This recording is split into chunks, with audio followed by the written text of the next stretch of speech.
Hi, this is Peretz Eichler outside of the Wolf and the Lamb, an upscale kosher cuisine restaurant where we've got a brand new talk show for you. On the Table, fascinating personalities, issues, all on the table, just for you. Whoa, someone right there. Sitting everybody dinner.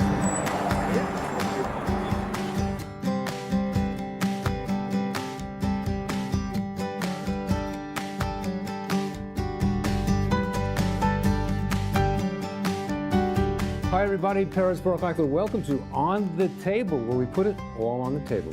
Issues, personalities, intriguing people, and of course great food. In other words, thought about food, kosher cuisine of course, and a lot of food for thought. My guest today is Rabbi Benzion Klatzko, the founder and CEO of Shabbat.com. But first, let's order and eat. Jonathan is our head waiter here at the Wolf and Lamb, located on Coney Island Avenue and Avenue L. We've also got a location in Midtown Manhattan. Rabbi Klatzko, do you know what you're going to be ordering? Personally, I'm a duck person. You know, it's a very humble animal, but it's full of goodness and underrated.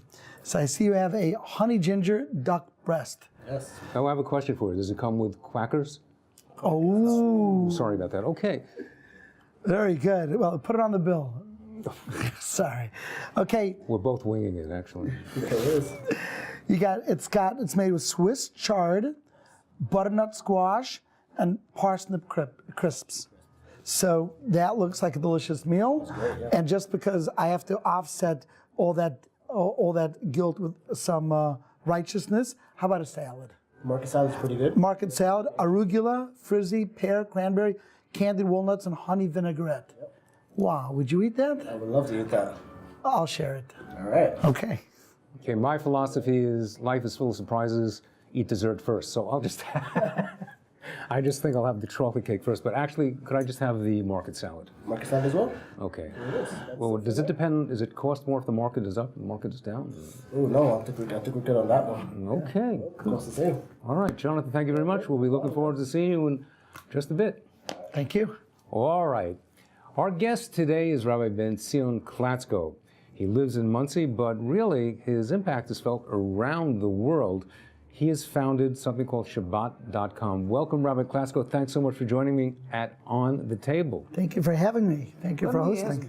It's really our privilege. You are a personality in the Jewish world, and to actually meet you in person, have a chance to sit across the table and talk tachlis, as we say, is really a privilege. Thank you. Tell us about what is obviously your life's project, if not your mission, Shabbat.com. Shabbat, the Gemara in Be'ah, Talmud in Be'ah says that God had a treasure in his treasure house, and he gave it to the Jewish people, and that treasure is called Shabbat. And Shabbat became the cornerstone, the treasure that has kept us going through difficulty and pogrom and inquisition and hardship.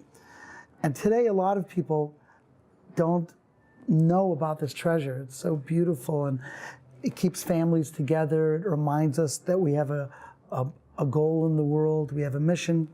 So Shabbat.com was created to give people the opportunity to experience Shabbat, to give those who already know about Shabbat places when they need, and really to take care of the Jewish people one day a week where we can come together in love and in peace and in song and in food.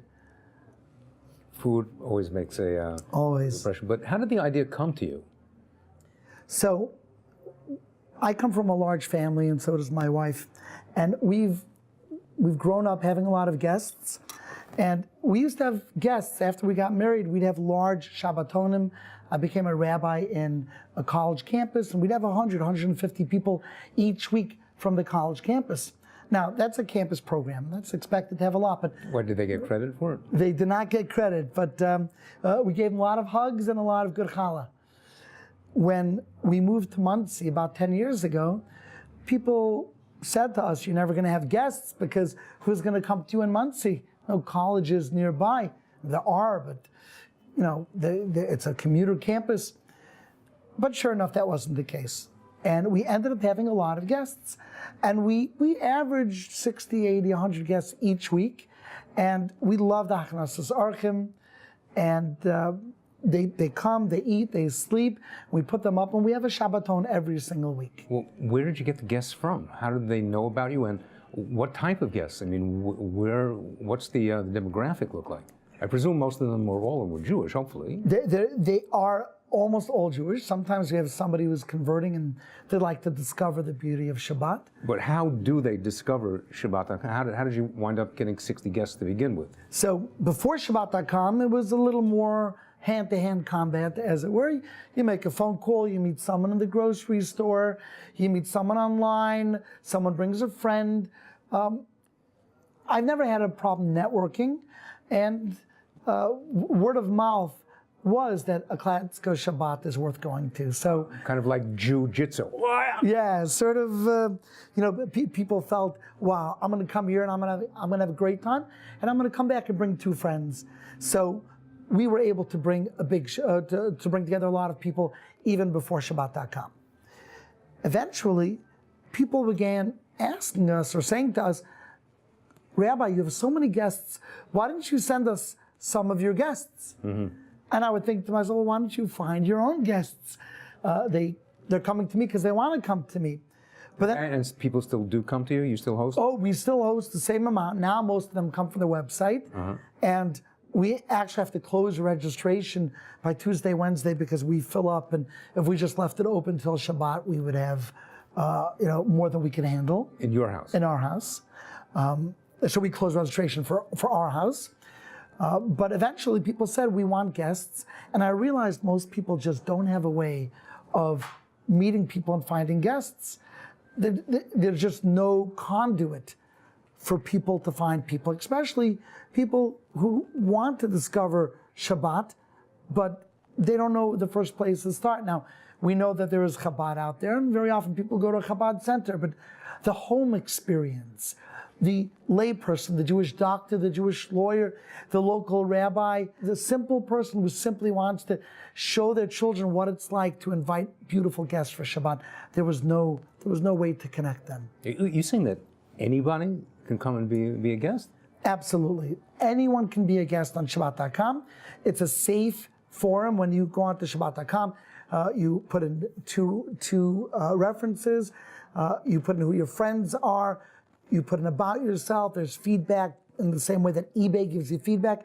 So after every Shabbat, people write what the experience was with you. And there are a few other safeguards that make sure that Shabbat.com is a very, very safe environment. But we have every kind of Jew on Shabbat.com. We have Reform and Orthodox and Conservative and Renewal and Hasidim and ex-Hasidim and converts and pre-converts, old, young. Everyone can use it. It's a social network for every Jew, every denomination, every affiliation. That sounds magnificent, then. Yeah. Have you had some success stories or interesting stories? Oh, my goodness. Well, we have between 5,000 and 10,000 people each week. Let me hear that. 5,000 to 10,000 people each week. And this is hosted throughout America? Oh, throughout the world. Throughout the world. How many countries are We're in 131 countries now. Wow.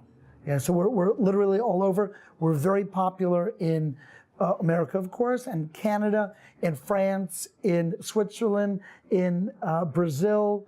Israel's number 2, but America's without a doubt number 1. But what would you say is the most remote? What's the most exotic place that you have? Oh, there are some places that have 1 or 2 people on them. Oh, wow. Come on in. Is this it? Thank you. This is it. Wow, that looks delicious. Thank you. Well, we're going to come back with Rabbi Benzion and Klatzko. I want to hear the rest of this. This is terrific. But just for the moment, let's just take a look at what we're going to be eating. It looks like we have a pear over here sliced beautifully. We have arugula, and it's got these candied almonds and cranberries, and I'm sure a lot of other surprises in there. It looks good, and it really smells good. Very, very pungent. You can do the honors by saying the first bracha. Oh, wonderful. So we have 2 brachot here. We've got ha'etz, because this is separate. This is ha'etz. And which comes from a tree. Comes from a tree, and there are also nuts. So we're going to make ha'etz. Baruch atah Adonai Eloheinu melech haolam, barei pri ha'etz. Amen. Baruch atah Adonai Eloheinu melech haolam, barei pri ha'etz. Amen. We'll get back into the whole idea of making brachas, kosher food, and look at how they actually make some of the superb dishes here at the Wolf and Lamb, as well as other great places around the world, but this is a particularly upscale, deliciously wonderful, I think that's an understatement, and I also don't want to be flattering anybody, but you'll see for yourself. But let's get back to our conversation now with Rabbi Benzion Klatzko. So we were saying that today we're in 131 countries, and people invite each other. The host can find a guest. So it's not just that the guest can look for a place, but if you're a host and you say, I want to have guests, so you don't have to wait for people to request an invite. You can go on the site and find all sorts of people, singles or even married people who want to experience Shabbat, and click invite, invite, invite. And in that way, you could create your own little Shabbaton by inviting even without them asking. How does a person get to be a host, and give us an idea of the dynamics, the cross-section, the type of host that you have? Sure. So one of the philosophies of Shabbat.com is that Judaism works and the Jewish people are kind and they're giving people. And therefore, we don't want to have one kind of host. We want to have a cross-section. We want there to be Ashkenazim and Sephardim, old and young, kibbutznikim, young Israel, yeshivish, from everywhere, every stripe, as long as people are kind, they're thoughtful, they're considerate, and they make good hosts. And I would imagine that they themselves are Shomer Shabbos. I would presume that the host... Yes, yeah, the hosts are Shomer Shabbos. Each host puts on a beautiful Shabbos display with Kiddush and with Shalom Aleichem. And for a lot of people, it's their first time witnessing, seeing so much beauty and so much unity with the father blessing the children with the hands on the head. I will tell you that a few weeks ago, a young man wrote on Shabbat.com, I just found out I'm Jewish. I've never done Shabbat before. I heard beautiful things about it. I'd love to experience it. And instantly, by putting that on the site, because you could put a status update, so you put that as a status update, instantly 25, 30 people reached out to him. We were lucky enough to host him for that very first Shabbat. And he had such a great time. He wrote a beautiful letter that he put on the front page of Shabbat.com. And not only that, but he came a few days later on Purim, and he celebrated Purim with us. And that's so beautiful. I imagine, this is not some type of magical, mystical tour that you take somebody one day and all of a sudden, oh, I've awakened to Judaism, how great. There must be some really interesting stories where people have struggled or encountered something and then just decided to take a step. Well, what are some other interesting stories and reactions of both people that have attended and maybe some of the impact on hosts as well? Okay, I'll tell you three very fascinating stories. One is a quick one by Hurricane Sandy. There was this alert for the Far Rockaway neighborhood. Everyone should abandon their homes, leave their homes, evacuate, because the water was expected to overflow and there's going to be flooding and it's dangerous. So there was a radio show at that time, Nachum Siegel, and every 5 minutes, Nachum Siegel said, get onto Shabbat.com and find a place for Shabbos. Wow. And thousands of people from the areas that ended up being flooded in the hurricane ended up finding place through Shabbat.com. In the same vein, when there were fires in Haifa, and just recently last summer, also fires in Israel, people went to Shabbat.com, they have to evacuate, and we put a special alert on Shabbat.com. Anyone who is in danger of the fires, evacuate, go on to Shabbat.com, and we asked the host to be even more open. That's one amazing story. It's pretty interesting for a number of reasons, not the least of which is that Shabbos is a refuge, it's an oasis. Ooh. In the week, it's a refuge.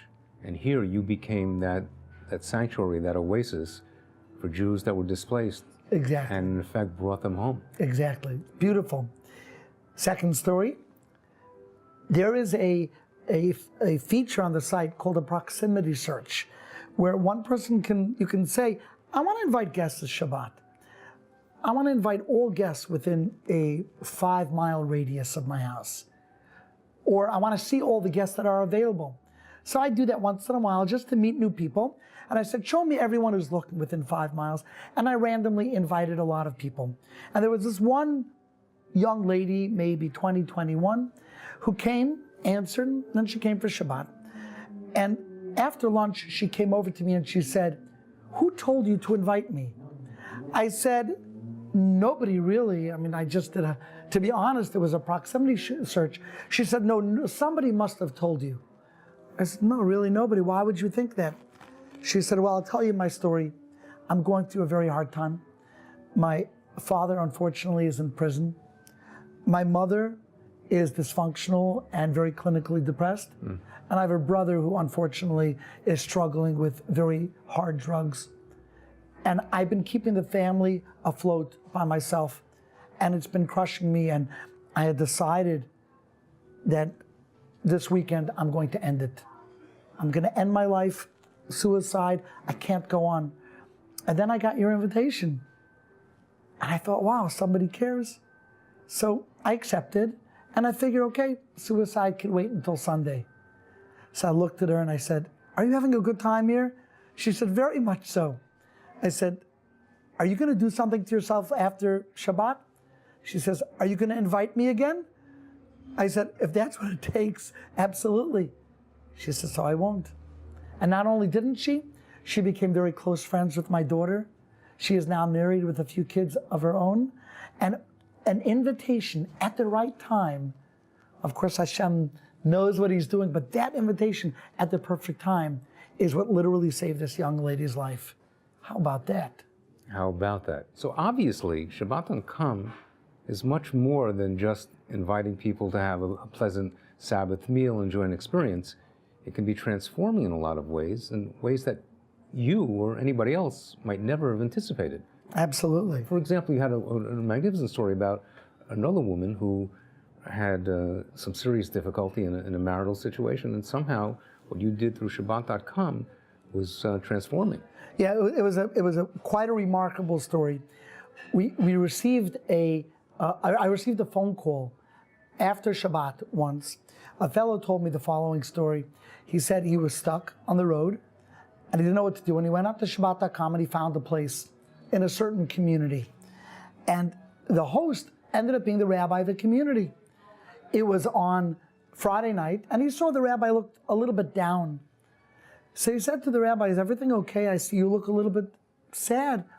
And the rabbi said, there's a situation in my community. There's a lady, and she's been in Aguna for 15 years. She hasn't been able to get a get from her husband. And it has this very sad effect on the community. It's a very heavy situation. So this guest from Shabbat.com, he said, can you tell me a little bit more? What's the name of this lady? And the rabbi said her name. And the guest said, you know, it's sort of remarkable because I know that lady. I even remember her wedding. It was about 18 years ago. I remember I was at her wedding. And I always remember that wedding because there was something strange in that wedding that always stuck out in my mind. And the rabbi said, what was it? And the man said, you know, when they called up the witnesses, the Eidim, I knew one of the Eidim. I knew one of the witnesses, and I knew he wasn't Shomer Shabbat. And I was a little bit surprised that they called him up as a witness to the wedding for the Kiddushin. And the rabbi nearly jumped out of his seat and said, are you sure? He said, yeah, I'm quite sure. After Shabbat, they tracked down this witness. He admitted that at the time people thought he was Shomer Shabbat, but not only wasn't he had eaten in a non-kosher restaurant that Friday night. They sent 2 letters, one to Rabbi Yashiv and one to Rabbi Vad Yosef. And they received back the tshuva that she was never officially married. She is not Aguna, and she is allowed to remarry immediately.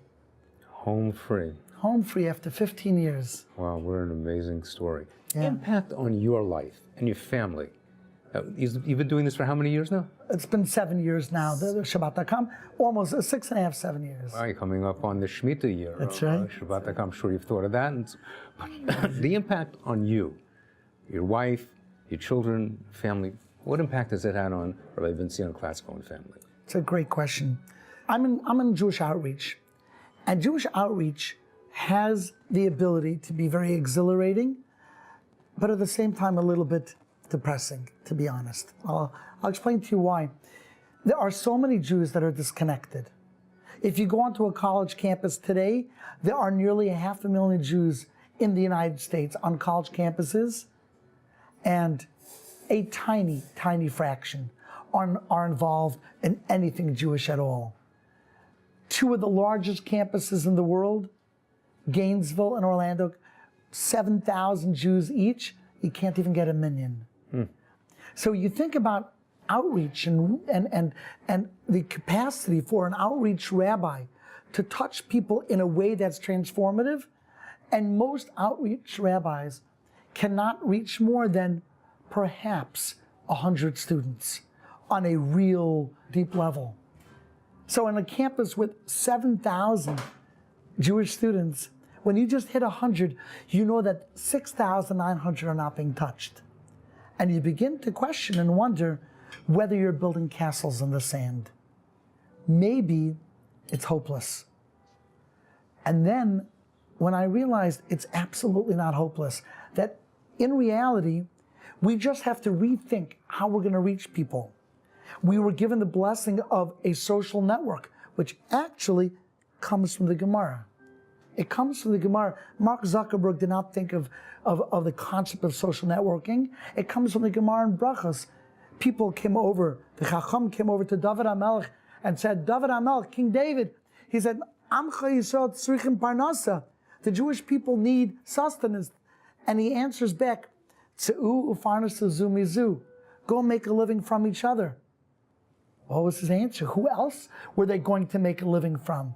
But what David HaMelech was really saying was, you have your sphere of influence, your circle of friends, and that's limited to 20 or 30 or 40. And your friend has their sphere of influence, 20, 30, 40. And that's how many people you can reach.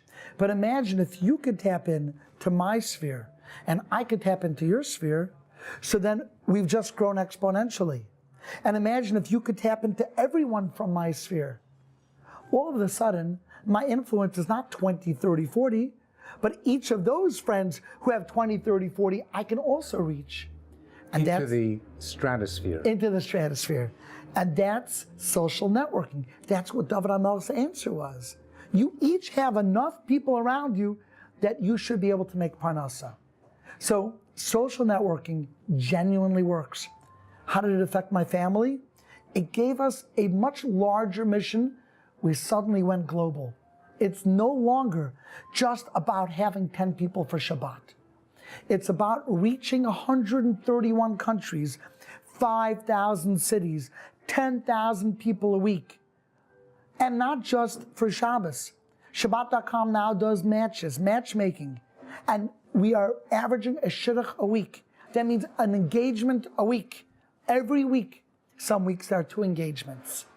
We have jobs on the site. You could actually say, I'm looking for a job to intern by a lawyer. Show me every lawyer on the site. It'll show you 1,000 lawyers.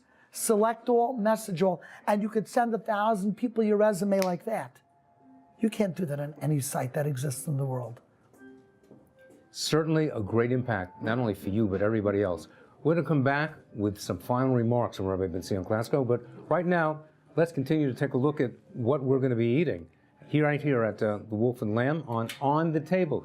Jonathan, would you tell us what we're looking at over here, please? We got the honey glazed duck. Okay, Wow. so we'll put the salad aside for right now. We'll cut it. Let's see. I got you another fork. Thank you.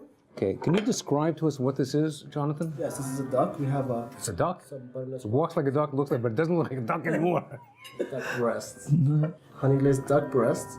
We got the butterscotch on the side, the chips on top. And it's really good, guys. I mean, we sell it a lot. It's a big hitter. It's the only duck thing we basically have, so people buy it a lot. And this is great for a diet, they say. Hey, man. I mean, Rabbi Klatzko, I heard that you have a new initiative now for Pesach, for Passover, that's coming up. Tell us about that. Okay, so the new initiative is called Seder.com, and it's also the Seder app. It's going to be an app and a website, SEDER. And it's really powered by Shabbat.com, but it's a stripped-down version and very Pesach-centric. So, And chametz free, no doubt. and chametz free, absolutely. And you can turn it on when you're doing the Vedikas chametz. They're not coming for the challahs this time. No, absolutely not. We always get the most requests before Pesach. And 93% of all Jews go to a Seder or have been to a Seder. So it's really disheartening when you don't have a Seder to go to. And we wanted to create a portal that a person can go and without all of the bells and whistles that Shabbat.com has, which is the social networking and the friending and the status update, just go on the app, say, find me a Seder, and boom, everyone near you who's hosting. Find me a Seder, and it'll go right to it. And it goes right to it. And we hope that not only will people end up using that Seder.com to find the Seder, but it'll teach them how easy it is to interface through our technology and then use it for Shabbat and matchmaking and jobs and even Torah partners, which we have on the site as well. I didn't mention before, we have Torah partners, Rabbi Juravel's tapes, lots going on, and the portal could be Seder.com. Our next project, and I'm speaking to our audience here who's listening and interested and curious. Right now we are only in English, and we're what's called local. And local is great, but if we really want to be the powerhouse and to connect the Jews to the four corners of the earth, it's imperative that we speak their language, that we're in French for the people in France, and Russian, and Hebrew, and Spanish, and German. It's incredibly important. Currently, we're only in English, and it's a big chunk of technology, not just translating, but to make the site flexible. Even right to left, left to right is a challenge in terms of languages. So we are currently looking for somebody who wants to sponsor the language of their choice. And I always think to myself, wow, if somebody wanted to write a check for their own Olam Haba, they would sponsor Hebrew. Because do you know how many soldiers end up in ashrams in Tibet? They end up in Tahiti. They're looking for a Shabbat, and maybe they find Chabad, maybe they don't, but they speak Hebrew. We would be able to take care of our men who just came from Gaza, our men who are on the front lines in the West Bank. We'd be able to take care of those people who had just spent time serving Israel and now invite them for Shabbat and show them the honor that they deserve. Those Jews who came from Russia, teach them about Shabbat. So that's my challenge to the listener. Languages, it's about 250,000 to change from local to flexible. And that is how I think we're going to change the world and speak to every Jew, regardless of where they're from. And what would you like every Jew to know, regardless where he or she is from, in terms of the open invitation to participate in Shabbat.com? Okay. I would like every Jewish person to realize that we are people of chesed, but we have to know that we can't just talk the talk. And it's great to say, well, it's a good thing to do achnasas orchim, but not for me, not for my family, not for my kids. I'll finish with the words of a very, very smart rabbi. His name is Rabbi Orlovsky. And he used to say that by the time of the Geula, at the very end of time, the great challenge will be Yishmael, not Esav. Yishmael, Islam. But he said not because of suicide bombers, not because of ISIS, but actually because they're fighting a spiritual war with us. They say, what do you have over us? You fast on Yom Kippur, we fast the whole month of Ramadan. You eat meat that is shechted, that's slaughtered, we eat halal. Your women are tzniistic, they're modest, we're even more modest. You do circumcision, we do circumcision. You pray 3 times a day, we pray 5 times a day. And all of a sudden, our spiritual chops get pulled away. Not because what they're doing is correct, but it's because it gives the accusing angel the ability to say, the Jewish people aren't as special as you think. But we turn back and we say, you know who we are? We're the Bnei Avram. We're the children of Avram. And we invite guests like Avram did. And the Arabs say, well, so do we. But in this, we must be able to say, we do it better. We do it the way Avram Avinu wanted us to do it. And it will be hachnosas archim that gives us that validity and that credibility to say that we are the children of Avram, bring the Geula, bring Mashiach. The final galus will end when we open up our hearts and invite people. And Shabbatcom, it's very easy to download. If you have a smartphone, Just download it. It's very safe. All the excuses are gone. Let's do it. Let's create a world of love and chesed. It sounds like you're a major player in doing that. I want to thank you, Rabbi Benzion Klatzko. Thank you. And thanks for joining me here on the Table. And thanks for joining us here on In the Brood. Peretz Eichler, on the table, just for you.